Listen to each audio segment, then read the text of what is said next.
Hello viewers, யாவரும் நலம் என நினைக்கிறேன். பெரும்பாலும் நாம் யூடியூப் சேனல்களை பொழுதுபோக்கு, art and craft, TV shows, அரசியல் விவாதங்களுக்காக பார்க்குறோம். அது போன்ற சமயங்களில் நம்ம சுற்றி நடக்கிற சில நல்ல விஷயங்களை கவனிக்காமல் விட்டு விடுறோம். குறிப்பாக மொழி பிரச்சனை காரணமாக மத்திய அரசு கொண்டு வரும் சில நல்ல திட்டங்களை நாம் தெரிஞ்சுக்கிறதே இல்லை.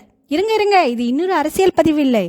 மத்திய அரசின் இடைக்கால பட்ஜெட் தொடரில் 2 முக்கியமான பில்ஸ் கொண்டு வந்தாங்க. அவை என்னென்ன என்று இந்த பதிவில் விரிவாக பார்ப்போம்.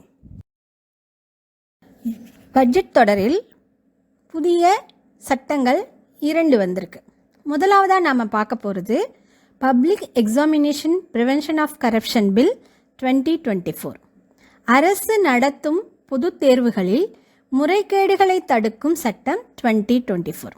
சரி, இந்த சட்டம் என்ன சொல்லுதுன்னு பார்க்கலாமா?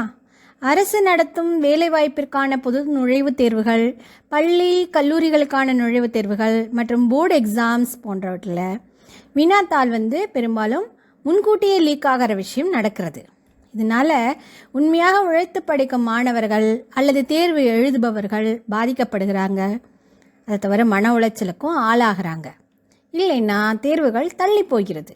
இத்தனை நாளாக கன்கரண்ட் லிஸ்ட் என்ற அளவில் மாநில மத்திய அரசு ரெண்டுமே இதை கட்டுப்படுத்த முடியும் என்றிருந்தாலும் இதுவரை மாநில அளவில் சட்டங்கள் இருந்தது என்பதாலே சிக்கல்கள் வந்தன.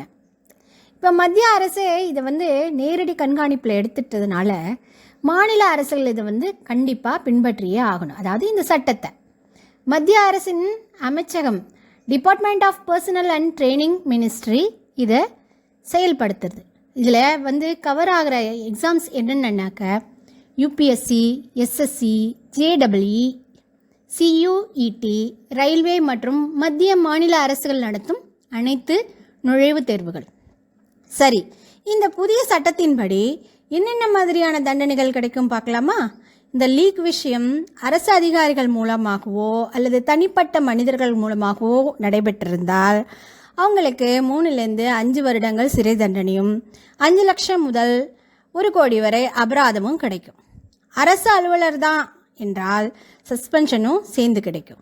இந்த வேலையை பள்ளியோ அல்லது கோச்சிங் சென்டரோ செய்திருந்தால் 1 கோடி வரை அபராதம், லைசன்ஸ் கேன்சல் அல்லது 4 வருட தடை, சொத்துக்கள் பறிமுதல் கூட நடக்கும். கவனிக்க வேண்டிய முக்கியமான விஷயம் என்னென்னா மாணவர்களுக்கு எந்த தண்டனையும் கிடையாது. சரி, இவ்வளோதான் இந்த சட்டம் பற்றி. இப்போ அடுத்த சட்டத்தை பார்க்கலாம். நம்ம 2வதாக பார்க்க போகிற சட்டம் இந்தியன் ஸ்டாம்ப் டியூட்டி ஆக்ட் 2024, இந்திய முத்திரைத்தாள் சட்டம் 2024. இதனால் வர 1899 பிரிட்டிஷ் கவர்மெண்ட் கொண்டு வந்திருந்த முத்திரைத்தாள் சட்டம்தான் பயன்பாட்டில் இருந்தது.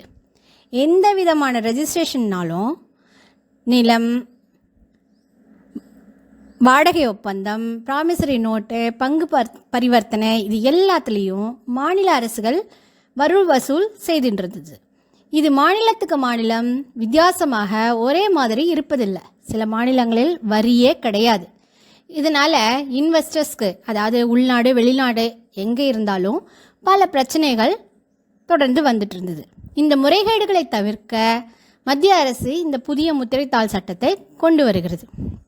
இந்த ஊழல்களை தடுக்கவும் முறையான வரி வசூல் செய்யவும் இந்திய அரசு ஸ்டாம்ப் டிஜிட்டல் முறைமையை கொண்டு வருது. இதனாலே தவறு செய்பவர்கள் மீது உடனடி நடவடிக்கை எடுக்க முடியும். குற்றம் கண்டுபிடிக்கப்பட்டால் 5000 முதல் 25,000 வரை அபராதமும் விதிக்கப்படும். போலி பத்திரங்களை கண்டுபிடித்து நடவடிக்கை எடுக்கவும் முடியும். என்ன வியூவர்ஸ், புதிய சட்டங்களை தெரிஞ்சுக்கிட்டீங்களா? இந்த காணொளி உங்களுக்கு பயனுள்ளதாக இருந்திருக்கும்னு நினைக்கிறேன்.